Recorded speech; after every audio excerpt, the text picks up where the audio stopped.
Danny, right? Is that right? Okay, right. He is the Vice President for International Affairs from Hiroshima University. Do you know Hiroshima University? Guangdao, not sure, right? Okay, so just now we had a little chat, and what surprised me is that I have to say that I've been in this office for 7 years. This is the first time I talked to a vice president from Japan who speaks English in such a fluent way. I'm sorry. And that's a big honor for me to know a person who is so willing to talk to students. Normally the vice president comes, we need to get, the president, the vice president, and the deans. This is also the first time that a vice president come and say, I want to talk to students. All right? So for me, I don't know how you feel this morning, but I feel totally touched this morning. And that's why I canceled all my meetings and come here. All right? And I intend to stay until they say goodbye to me. So without further ado, I want to just pass on my microphone to our speaker today. And so please make notes. And I'm sure that our speaker today will also give you time to ask questions. All right? So feel free. Thank you very much.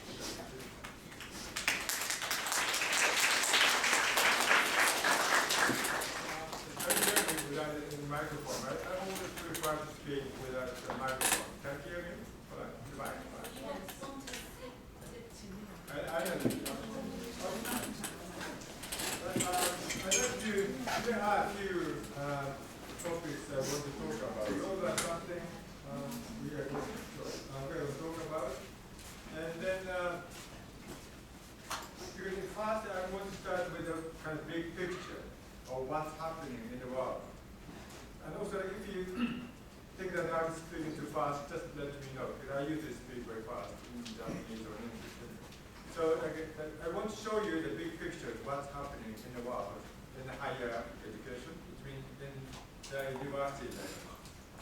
Because all of us actually study in a domestic, say, this university, official university, or I'm giving I'm teaching here. But a lot of things happening around the world. And then all those choices university can actually give to you are affected by what's happening outside the universities.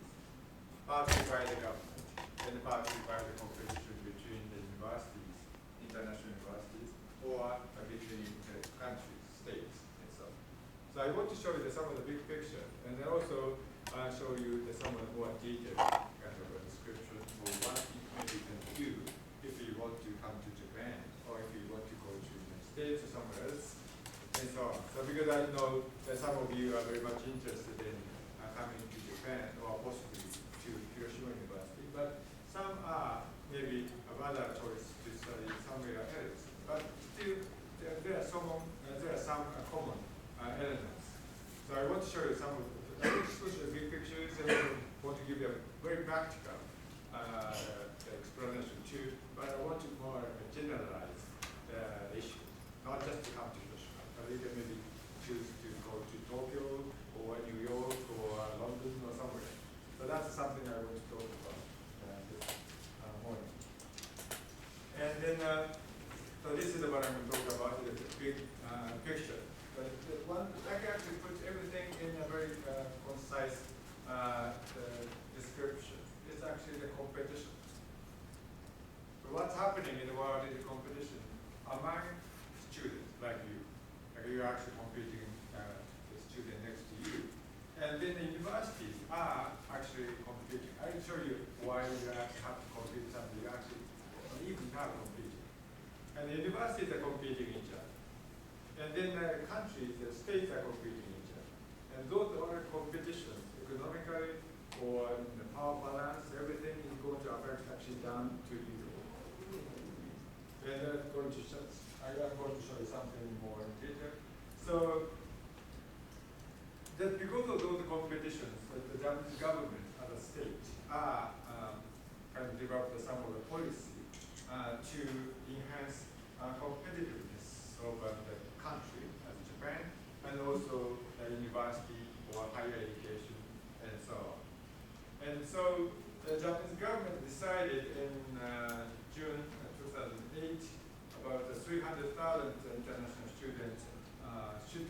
to Japan. The reason, I don't know how they came up with this idea, but they thought there would be around 3 million international students would be there by 2020, because the mobility is going to increase. So Japanese government wanted to have about 10% of the total international mobility to come to Japan. Why they came up with the 10%? I don't know. Or it is no actually concrete ground at all. They just thought 10% would be the nice kind of thing. But that kind of figure was already set. Even though it's wrong or correct, the target is set with 300,000 international students. So everybody, including Ministry of Education and university, have to now work to achieve this kind of goal. Now it's time to discuss about this figure is correct or wrong, is already gone. We don't have to work towards this kind of target, even though it sounds very silly to me, but it's there. And so if we want to achieve this kind of 300,000 international students, it means we have to double the inbound students, and we also have to double the outbound students, and so on. And this is the data, what's happening at the moment. You can see that there's steady increase of the inbound students, but this actually stopped somewhere around 2010, and this actually is more like stable. So somebody came up with the idea that this is actually inbound students for the university. So somebody came up with the idea that why not to include the Japanese language institute? Then there are quite a few students coming to Japan to study Japanese. So maybe we can combine the two figures together. Then it looks like much better than this kind of figure. But anyway, this is what's happening. Which means that not many students are coming to university. I mean, students coming to university is more like a stable at the moment. It's not increasing like here. But students who want to come to Japanese language institute have been increased quite a lot. So hopefully, those students in the Japanese language institute might come to the Japanese universities. So we are kind of working on it. And then this is how many students go outbound from Japan to other countries. But this is actually the highest number is somewhere around 2002 or 3, and it actually dropped down. It increased a little bit, but it's not much of an increase. The goal is somewhere around here. It's not increased very much. And then the answer, why is not our university are not sending enough students to overseas, or put the other way, why Japanese students are not going overseas as we expected. The reason, maybe the easiest reason, sometimes the people come up with would be the Japanese economy, right? Because Japanese economy is bad, that's why Japanese students don't go overseas. But look at this one here. When did Japanese economy went down? 1990, right? When the bubble went. This was 1990 was the kind of time when the Japanese economy actually bubble busted. It's 1990. Yeah. Then after 1990, the number of the students who goes overseas has increased. You have heard like a lost 10. We said maybe we first said a lost decade. Actually, now it's a lost 2 decades, 20 years. Is a loss because there's not much increase. Japanese economy increase is not there for last 20 years. It means last 20 years from here to here, economy wasn't so good, but Japanese students went overseas, and then it's gradually getting down. So it means that when Japanese economy wasn't good, students went overseas. And when the Japanese economy is getting kind of stable, then the student didn't go. So when actually I look at how the Japanese improvement rate, the freshman improvement rate moves, the figures is something like this. Japanese students' improvement rate actually went down, and then the gradually went up. So it means that when the improvement rate is not good, then students went overseas. Maybe you can kind of feel it. What's happening, particularly those students who went overseas are not science major students. They are basically social science, humanity, more like a language major students. Those are because I can figure out, because I can look at what kind of the measures they have and so on from different statistics. So it means that when the student cannot get a job, and then their major is social science, humanities, or language, they thought maybe you might think the same way. Because I can't get a job this year, why not go overseas for a couple months and study English? And they came back with some of the qualification that I have done this kind of training, and then let's try next year to get a job. That's what happened. This is my interpretation. Because when maybe you have heard that the Japanese students don't go to the United States very much, or very much anymore. But when you look at who are going to the United States, it's the same: social science, humanities, and other graduate students. No science major student go to the United States for a longer period because they can do the training in Japan. Most of them can do that. But mainland Chinese students, or Indian students, or Korean students go to the United States, but most of them are science major students because they maybe have a better training or better kind of degrees in the United States. They go to the United States. But for the most of the Japanese students, they can actually do the also, maybe not, but very similar. A high standard education in Japan, in Japanese, so they don't want to go. So that's actually happening at the moment. So that's the kind of pictures we can actually gather in Japan. And this is the situation we have. So we have to actually work on accordingly. So this is what kind of student we are getting in, where we are sending. And so on. So but this is here. China, mainland China. It's about 50% of the students come from mainland China in Japan. But this actually figure is everywhere in the world except here. Because you have a quota, so you don't have many mainland Chinese students here. But if you go to Sweden, United States, or UK, or anywhere in the world, almost all the time, half of the students, international students, are from mainland China. And then this figures is very similar to Hiroshima University too. Most of the international students come from Southeast Asia. They're not from, not from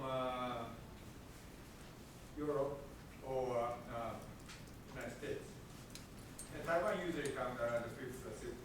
And then Hiroshima University too is about 5th or 6th in number. Sorry, this is a bit old figure, but it's not much changes. Only, I think, the changes would be that the Vietnamese students are increasing quite a lot in Japan because of the economy and so on. And then the other reason is that the Vietnamese government stopped the scholarships to go to mainland China. So the Vietnamese students are shifting from mainland China to Japan. So this is something I'm telling you at the beginning.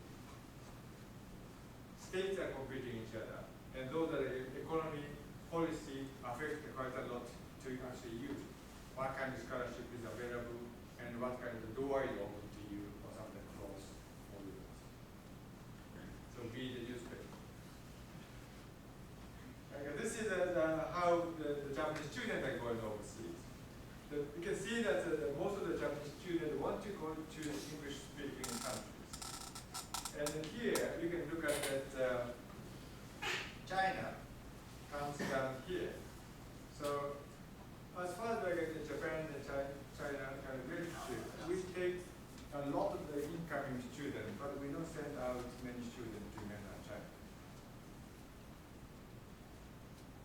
see that this difference. I mean, Chinese students actually count for, mainland Chinese students count for about 50% of income students. But for the other point, only about 6%. And then it's not much kind of difference. But it's when you, percent-wise, it's big, twice as much as Taiwan, but the number is 2,000 to 5,000. It's not a kind of big figure at all. It means that most of the Japanese students whose first foreign language would be English want to use that English ability to go to overseas. And I think that will be the same here. Your kind of first choice of the foreign language would be the English and possibly Japanese, hopefully. So but anyway, you have learned the English from the year 12, from junior high school, a bit earlier. 3 years old. 3 years old. That generation, Is this it? generation, they Is it? started English at 3 years old. It's great. So maybe I can speed up my English and see how it goes. So, but in Japanese, the education system, still like 12 years is the first time when you actually come up with English. And then the government is trying to go back to that, and then try to change to, I think they're going to start the 8, 9, 10 or something like that.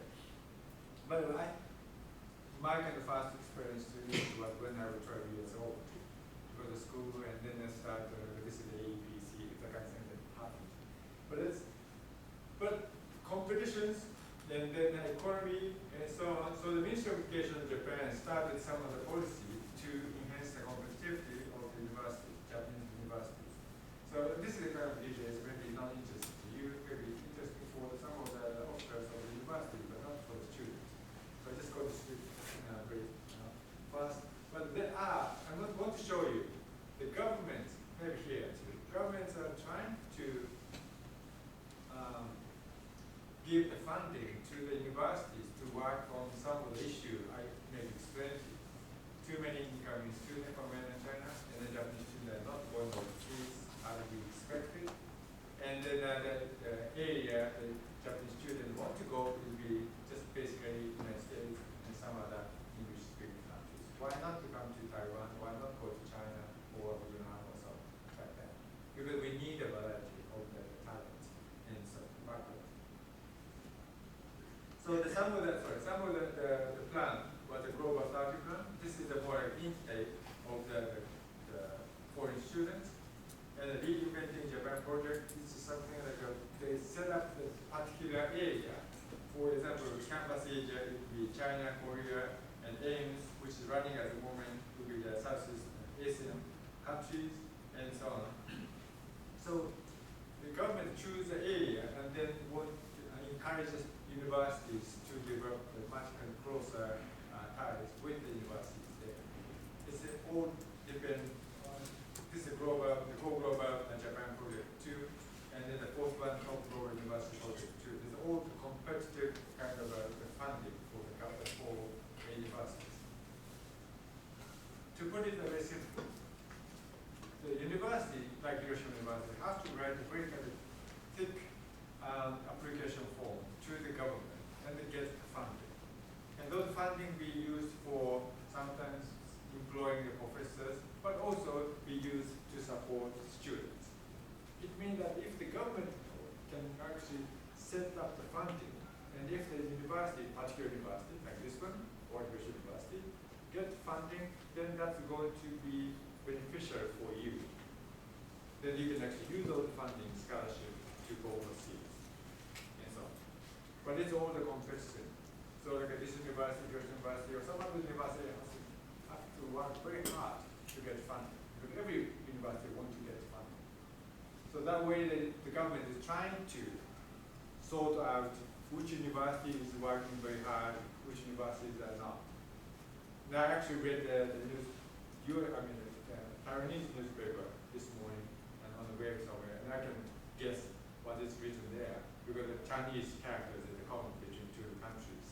So it was said that almost maybe 100 universities in Taiwan will be abolished in 6 years' time. So, and we have, in Japan too, we have some kind of same expectations.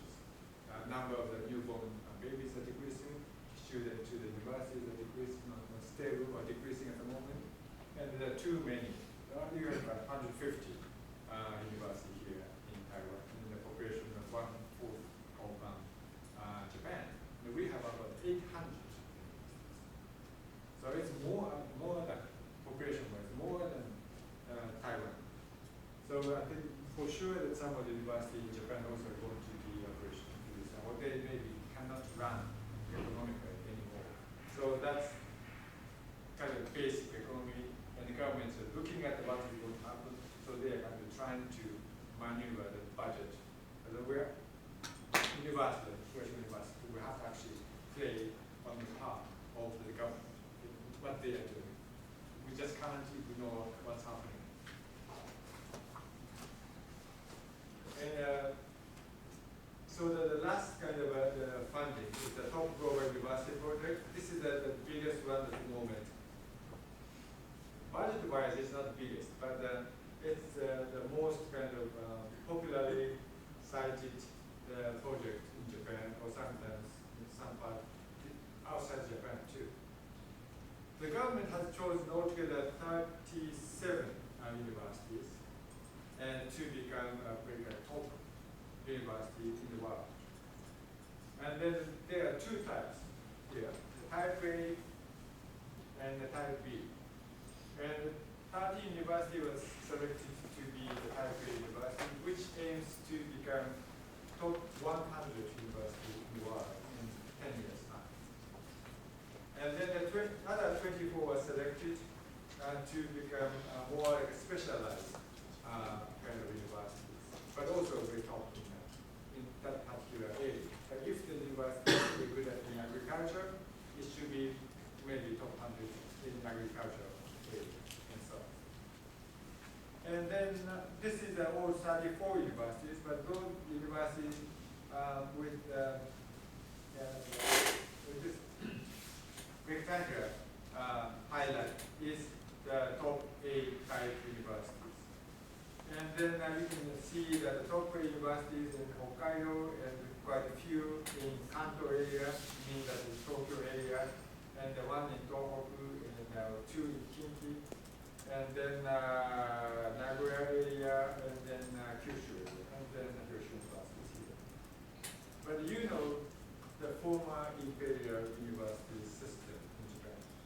The Taiwan University is a former imperial, and the Seoul University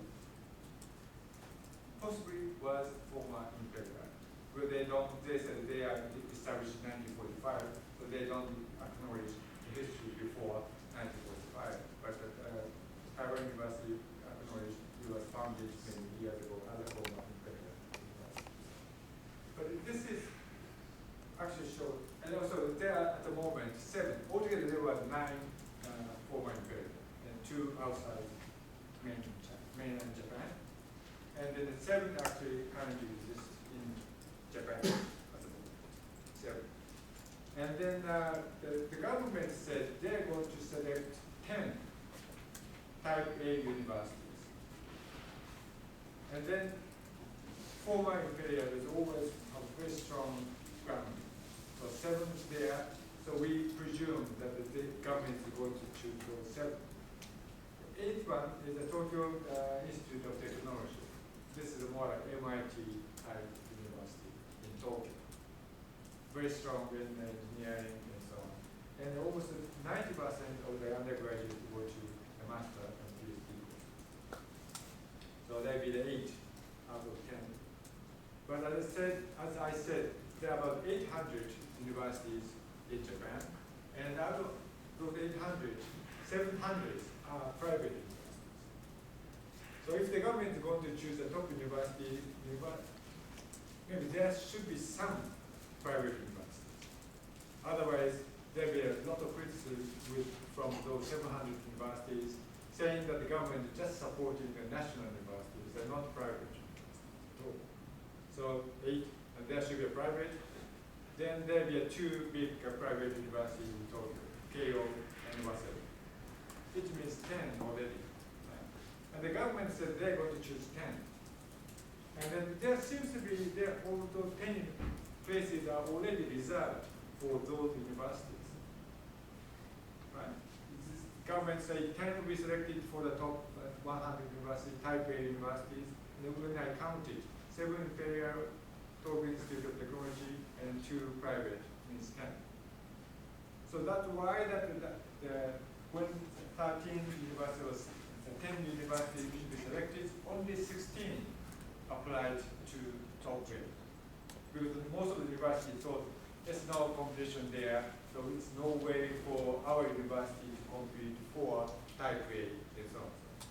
But Hiroshima actually tried, and then we got it. It means that when you look at this one, outside Tokyo area, all the other universities are impaired, former impaired. Hiroshima is only one university outside Tokyo area which was awarded with the type A university. It means we actually satisfied a lot. It means we actually put so much energy and we set the goal so high, which is almost impossible to achieve for us. But we have to do that, otherwise we will not be selected as a type A. We will have to compete with the Tokyo University. So anyway, those are the universities at the moment that the government regards they are going to be highly international and highly competitive universities. So if you have kind of in mind that you want to go overseas, come to Japan, and look around some of the universities which might be a candidate kind of place to try out, those are the one maybe place to look at first. Of course, there are some other good universities too, because some universities were not selected at all within this one, like Doshina University was not selected, and the other one like Hitotsubashi University. Well, how do you say Hitotsubashi University? One bridge. Ichao. It's in Tokyo area, and it's very good in the social science. Yes. Is We that- have many law professors coming back from Yeah, because I'm also graduate from that university. Kind of it's shocking for me that that university actually failed. But anyway, competition. So I'm saying that outside of the list, there are the good ones. But maybe this is going to make it easy list to look at first. And so now this is a kind of big picture. Competition, university selection, and so on. So now I want to talk more about more elements related to yourself. Let's skip this one. Those are 3 kind of elements that when we in Japan did the research about why the students don't go overseas. And those are the basically always come back. 3 elements. One is finance, the second is the language, and third is the credit transfer, job market. So it's about the graduation. It's about graduation. And then job hunting after that. So I want to go one by one. First, I'd like to start with English. I'm quite happy that you studied the age. How old? Some 3, but So 3. basically, I think they start, most of them may start from 6 or 7. 6, 7? Okay. Yeah, or some basics. All right. Yeah. So this is sorry, this is not TOEIC. This is the TOEFL IBT, the figure 2010. And then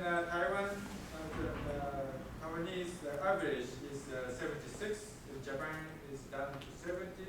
It's the 27th in the Asian countries. And there's only Laos and Tajikistan is below Japan. So Japan basically means a portion of all the ranking for the English ability. It is the average. So some is better, some is worse. But still, the average of the people who took the TOEFL test in 2010 is, as you can see. And then the red line here is about TOEFL 80. This is the kind of minimum that the American university requires you to get into the next. So this is the kind of minimum that the university are asking for. Well, of course, there are fluctuations, but this is something that it was required for. And then it means that the Japanese student abilities are not good at all. That's the one thing I will show you here. And top is always in Singapore and India, Malaysia, maybe of course, but So this is interesting part. Because I just wrote this one at the age 12 because in Japan, the English education started at the age of 12. And then 18 entrance to the university, 22 graduations. And then you are going to get a job and go on and then work. And then average Japanese students, English ability is like this. It goes up, maybe you may feel the same way. Right? The highest the student can actually reach would be 18 or just after 18, or maybe around 20 years old. Because you study so hard to get into the university and study English as not a skill, as one of the subjects to pass. So all you have to do is not the ability to talk or speak or give a presentation, anything like that. You have to get good marks from the test. But your ability goes up to 18. And you are forced to study another 1 or 2 years at university as one of the subjects. Right? So your ability goes up until 19 or 20. And after that, you actually move to your more professional courses. And then you are not required to take any English courses. Then ability drops down. And then by the time you are going to get into the job market, it's dropped down. And by the age of 30 or 40, it's dropped down and it's going to be nothing. It means your time or spending for getting the ability by age 20, it takes maybe for some 6 years, for some of you maybe 15 something years, maybe diminished by in a few years' time after graduation, or from starting in the middle of your time at the university. And this is maybe, presume this is for example, one happened in Hiroshima University. And the next one, also this is 18, and the next one will be take it as like a Tokyo University in Japan. Because if you want to get into the Tokyo University, you have to get much higher marks to get into the Tokyo University. So the English average at the age of 18 has a big difference between the average Hiroshima student and average Tokyo student. But they actually follow, they just follow the same pattern. So by the 30, maybe the difference between the Hiroshima graduate and the Tokyo graduate would be just very small. Right? So now you have to think about it. Because you are somewhere here, you can't go back here anymore. You're already here. What you can actually do is your future from here. So what can you do then? If you actually stay with your ability at the moment, this is the figure of the Hiroshima. If you actually stay on your ability, if you hold on to what you have at the moment, you are going to win over the Tokyo graduate by the age of maybe 23, 24. And if you actually work much harder to acquire your English, you can maybe win over the Tokyo graduate by maybe before your graduation. It means if you go into the job market, that's the time it actually counts for. So you can't go back to 12 years old and then maybe you thought I should have worked harder. You should have studied harder and then get money. But you can't do that unless you invent yourself time machine. So what you can do is what you can do in the future. So what actually happened here is you and myself to run or walk or maybe jump so hard from age 12 to 20, something like that. But I lost by this distance by the Tokyo graduate or something like that, right? By the age of 18. We just buried somewhere over there. And the retirement age is somewhere there. We walked up here, and I was here at the age of 18, and somebody is far above me by the English ability. But by the time it's 20 or something out there, people who were ahead of me start walking back. Right? So if you actually stay here, you are going to win over this guy who is walking back. But to reach this one, we actually work so hard. Just remember when you study so hard from junior high school to get into the entrance examination. You work so hard. Now what you have to do is just stand here. Just hold on to what you have. Then somebody is walking back. And if you actually step one step ahead, then you can actually win quite easy. So that's the what's going to happen now.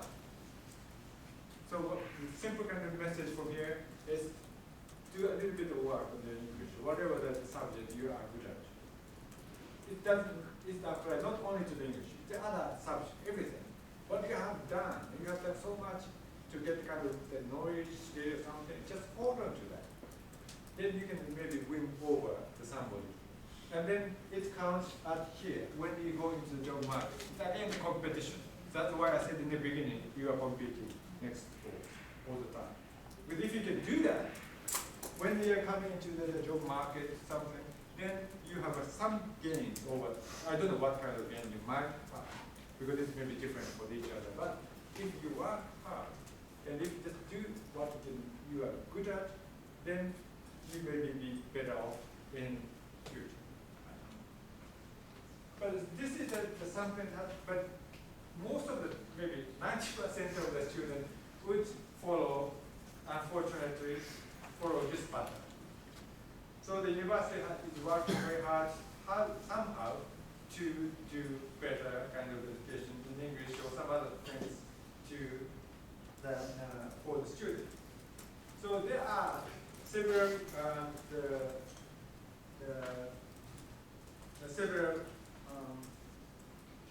the plan or several organizations,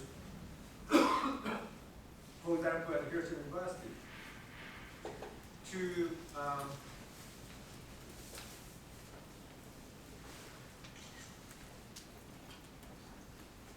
not just like showing the kind of the graphs, but also not forcing you, but also giving you or showing you more like a carrot in front of you. Because there are a lot of different kind of opportunity for the student, like in maybe here in Hiroshima University, that university students can actually try out. Because we are actually starting in the freshman. Actually, the 2 months after the entrance of Hiroshima University, students are offered to study overseas for 2 weeks. And the student have to pay average somewhere around 25, 7万円ぐらいじゃないくらいなんですよ。台湾円で今7万円で3万元、3万元くらいですね。Somewhere 70,000 yen, about 4. 7万円7万円。7万円7万円7万円2500かける7 2500かける7 Yeah, but maybe just maybe 70,000 yen. If the student pays 70,000 yen, they can go for 2 weeks overseas study abroad program. 2500 1000的话 So like, because the university supporting quite a lot to students to go overseas. Because that's why university are trying to encourage students to go overseas. And then that's the first step. And then the student maybe can go to other different programs. And then maybe the hardest one will be the double degree program and so on. You have to actually stay here or possibly 2 years overseas and they get a degree not only from this university but also the other degree from the foreign universities. So there are this further go down is much harder to do so. Academically harder and time-wise harder, and of course financially much harder. But there are a lot of options. And also, of course, not everybody can actually go down to this way because of your career, your family, and so on and so on. But what I'm trying to show here is not everybody can do all those 4, but if we can give the opportunity for the freshman students to see what they can do, maybe more students might try out to study abroad for longer period in a way of incentives or double degree and so on. That's why the Hiroshima University has started some of the descriptions in Japanese. But you can see that now about 10% of the freshman students are sent to overseas when they are the first year of university, paying about 70,000 yen to 10,000, somewhere around there. And the 4 programs to United States, Australia, New Zealand, and so on. And the 4 programs go to, one actually comes to Taiwan, and then the other goes to Vietnam, Indonesia, and then Thailand. So 8 programs are organized every year now. And but about 400 something, or this year almost 500 students applied to go to distance. So only maybe 1 out of 2 can go to distance. It's a very competitive, again competition. But it means that the university has selected good students, very eager students to send to overseas.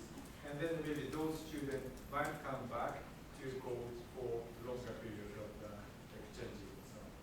Because we can't send everybody to overseas financially. We want to send, university wants to send a good student to overseas. So I want you to show to us that you are very good candidates to go overseas. It means you have to work hard. So what happens is here. In 2010, the Hiroshima University increased the number of the short-term programs from 100 to almost 300 in 1 year time. 2 years after that, year 2012, the number of students who want to go longer period, the number is not big, but this jumps from 20-something to over 45. So it means the students who went to the short-term programs for 2 weeks, when they are the freshman students, they came back 2 years later, when they became the 3rd year or 4th year, to go for a longer period of time. So it actually proves that the short-term programs, if it's organized well enough, then it's going to give you idea to go overseas for much longer period. So it actually will work out for the university. And we just can't tell you to go overseas. But I can show you, this is the goal you can do, English, and program-wise, this is where you maybe can do. So I'm trying to show you kind of much easier path to do so, and organizing some of those programs for our students. So I'm quite happy that some of the students are going much longer period, but now we are having more, again, kind of reach kind of stage again, so I have to think something else. Because this one works to make a jump up here, but then it's kind of stop. It doesn't kind of go upwards. So I have to think something else. So now we're coming down to very practical part. Finance. This is some of the, I'm supposed to read my materials here, so maybe you can look more carefully about what kind of things can be available at Hiroshima University. But this is a description of Hiroshima University scholarship. I mean, if you want to go to Japan or some other partner universities in Japan, you can maybe look at their scholarship, our scholarship. Because each university has a scholarship system. So it means even though sometimes you don't have a scholarship when you arrive at the university in Japan, there are sometimes opportunity for you to apply once you get there. So about in Hiroshima University, about 25% of the students are getting some kind of support from either from university or from other funds in Japan, foundation in Japan. And then this other opportunity is this one. But this database, the one on the bottom. So I'm just going to leave this materials here in the international office so you can look at some of the details. This database is going to open up in 25th of this month, in a few weeks' time. And this is actually a database for every scholarship in the world. I don't know how good they are because they say they're going to open, and I actually haven't had a chance to look into that. But this is the one company which Hiroshima University is using to do international student fairs in Vietnam and Indonesia have developed this database. So it's actually going to match you up with the country, area, and so on, and using the Android or iPhone tablets. So of course they require to register and so on. So there is no free lunch in the real society. What that means is they are not offering you this kind of information just for free. They want to have your names, your age, and what kind of interest you have, and where do you want to go, and so on. So they are going to use those data for some other reason. So if you don't feel comfortable for that, you don't use it. With the same as like all the internet service, there's no free lunch at all. They always want to get some, because they have to pay for the programmer. They have to pay for services. So there's no free lunch at all. They always want something from you. So you just look at it very carefully. If it's worth, if you think this is worthwhile, try out. If you don't, then just forget about this. But it seems like there's a chance here that you can actually look into more possibility of scholarship, not only from Japan, but maybe from the United States, or from Europe, and so on.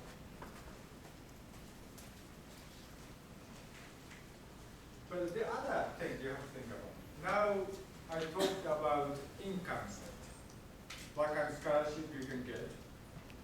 Now we have to think about expenditure, how much you're going to spend. This is the kind of average expenditure that students are paying at Hiroshima University. Somewhere around 30,000, because maybe this is more like cooking at home, and maybe sometimes bring your lunchbox to the university, or maybe occasionally have the lunch at the student restaurant at Hiroshima University. Because on average, you have to pay somewhere around maybe about $100 to $500 for lunch in Japan. And then if you go for dinner, maybe far more than that. Because the food here is far more less expensive compared to Japan. But also the other big part of expenditure would be the renting. And I show you some other figures here. If you can actually live in Hiroshima University at the student dormitory, the rent will be around 10,000 yen for a month in Hiroshima University. But this is the more average. If you actually want to have a better kind of apartment or better facility, of course you have to pay for that. But if you are satisfied with the very basic of the dormitory, it's going to be far less, and so on. So this is what I want to show you, because if you have, of course everybody has a limited income as a scholarship or support from the family or such. So when you're going to choose the university or the city, be careful about how much the renting or some of the expenditure might be. Because in the Hiroshima University area, most of the students commute to the university by bicycle, which means cost nothing, or you can maybe walk. Or if you actually want to live in Tokyo, you can't commute by bicycle. Basically, you have to go by subways or something. And then the living cost there is far more expensive than the other part of Japan. And the renting is going to be far more. So if you have this much of scholarship, how much we are going to spend for the renting? If the renting is so high, maybe you can survive with the scholarship. You maybe have to have a part-time job, or you might have to ask for other something. But even in the same amount of income, but the renting this much, they can maybe live within the scholarship. So this is the one thing you have to be careful. Which university are you going to choose? Has to be a good one, right? Because that's the reason you go for overseas, and the risk your say time, money, and so on. Has to be good. Now you have to actually shop around which kind of cities or which kind of area might be good. Everybody knows Tokyo, Odaiba, or Kyoto, or whatever. And so on. Maybe it's great to go to the Tokyo area, Kyoto. But the living cost there is far more than some other smaller cities. Maybe you can maybe feel it. If you are living here, and just compare your living cost with the Taipei. a huge difference, and the commuting cost. So the same thing will be applied to Japanese universities too. So you have, that is there are two parts of the income and expenditure. And then, so now we talk to the last part.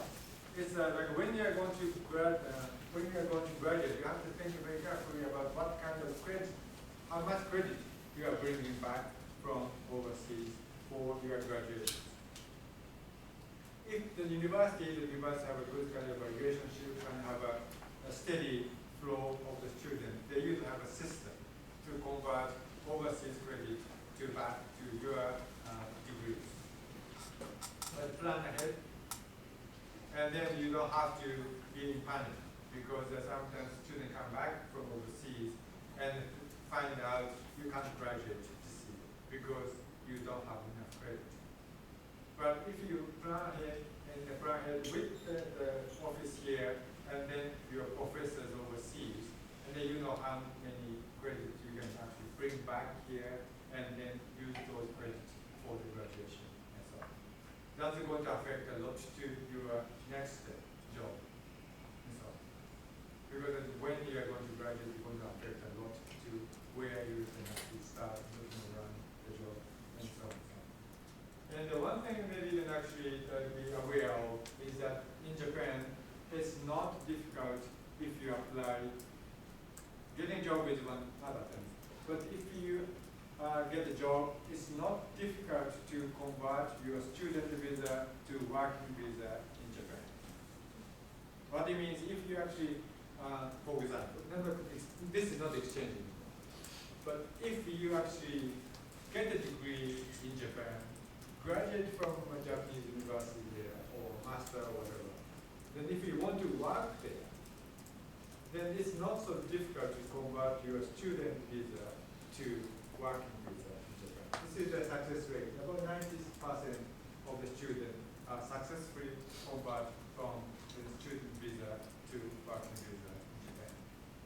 Of course, you have to actually find a job somehow, but as far as I know, most of the foreign students who want to work in Japan get a job, some kind of job in Japan. And of course, it varies. Of course, you are against the competition. But there are quite a few opportunities for you. And this is different from, for example, the United States. Because in the United States, even though you graduate from some of the best maybe university in the United States, you can't get the working visa there. You have to actually go back to your home country and work a couple more years, and then reapply to the working visa there. So it's a bit different kind of system. Each country has a different system. So if you ever want to work, think about working in the countries where you study for a longer period of time, you also have to look into what kind of job opportunities, what kind of visa requirements there are, and so on. You have to actually think long ahead of your company. And this is almost all of my presentation. The last thing I want to add is that the professor introduced me that I'm kind of exception that I can speak some English here. But I actually went overseas when I was 25 years old as one of the students from Hiroshima University as an exchange student to Brazil. That's the first time for me to travel overseas. And I stayed there 1 year as an exchange student, and I continued to get a master's degree from Auckland University in Brazil.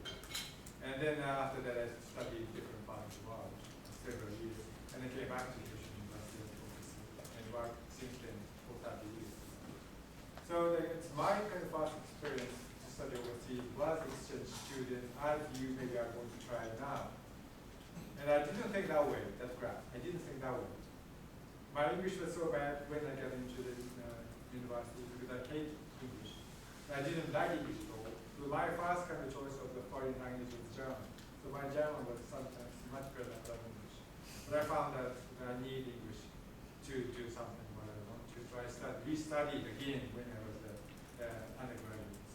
So I actually wasted almost all of my 6-7 years of my study, and then restarted again when I was 20 or something around there. So that's why I'm saying, even to my daughters, I got 3 daughters, so I'm telling them again and again, but father, daughters, they usually don't listen to the father. the father is a professor and so on. But anyway, still I'm trying to convey my kind of the message to you, saying that I benefit quite a lot from my experience to be foreign exchange student overseas, and actually motivated my whole career. And so that's why I'm here. I'm currently invited by the university here to speak in front of you. So that everything started when I decided to say let's go overseas and do something like that. So I hope that this kind of my talk is going to maybe encourage you and just give some idea that some of your work and then the aspiration is going to bring you kind of better kind of choices for you in the future. Thank you very much.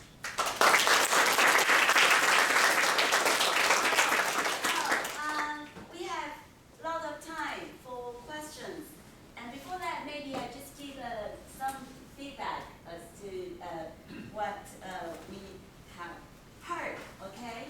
Right, so number one is about student mobility. I think this year's not only the Japanese Ministry of Education, but also the Taiwanese Ministry of Education try to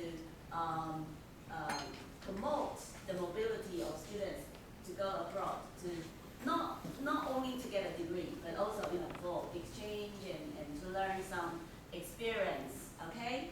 And once I was talking, well, normally I'm when we meet presidents or vice presidents from Japan, everybody is talking about why Japanese students do not want to go abroad, okay? And once I got an answer from President Sakai of Hokkaido University, he told me that because in the winter, the Japanese toilet seat is warm. And it's too cold to go out of Japan. All right, so that's the reason he gave me, okay? But from what he told me, actually I think that actually gave us some idea about the mental block of our young generation to go abroad. Okay, students here in Taiwan, they are not afraid of the toilet problem, but they are afraid of their English ability. So my students often come to me and I say, why don't you, we have so many exchange programs. Why don't you go abroad? Okay, and normally maybe 90% of the students they said, oh, Amy, I don't think my English is good enough. And I tell them that your English is never good enough. Okay? So, even if I tell you that you can go abroad to speak Chinese, you still find it difficult. Right? Okay. So it's not the problem of the language. It's the problem that we tend to lock ourselves in ourselves. Okay? So just like our vice president has just told us that when he was young, he hated English. When I was young, I did not hate English. I was so afraid of English. Okay? So when I first went to England, I actually, when we were young, we need to pass by the visa custom. They will ask you, what is your flight number? Why do you come to England for, etc. Okay? The way the first time when I went to London to study, the way I passed the custom visa was my English? No, my tears. I couldn't control myself because I didn't know what flight number means. Even if he talked to me in Chinese, I don't know what flight number means. Okay? For me, I didn't know anything about that. So I just, and that person thought, oh, something is wrong. So he said, okay, go. Alright? So that's why I passed the first experience of going abroad.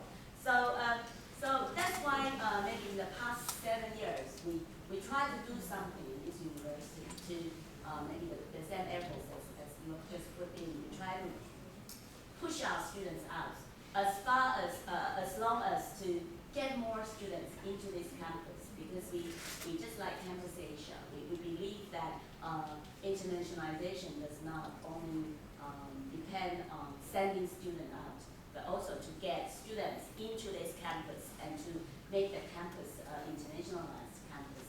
And that's why this year's first we are working on the international summer school.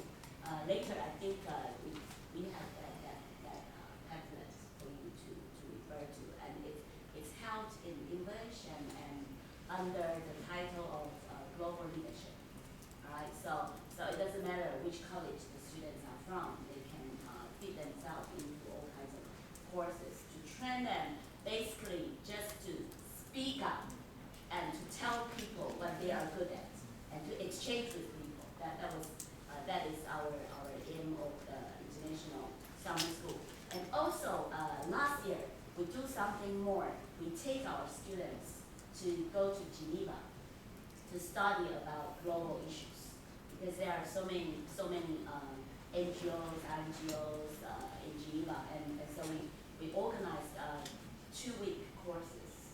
And actually this year, last year we invited Nagoya University to go with us, and this year, last year they had 6 students to go with us, and this year we intend to extend that to invite our friends in other universities like Osaka, and I think Osaka, and yeah, maybe Osaka, and Toshishan University, and maybe your university is interested.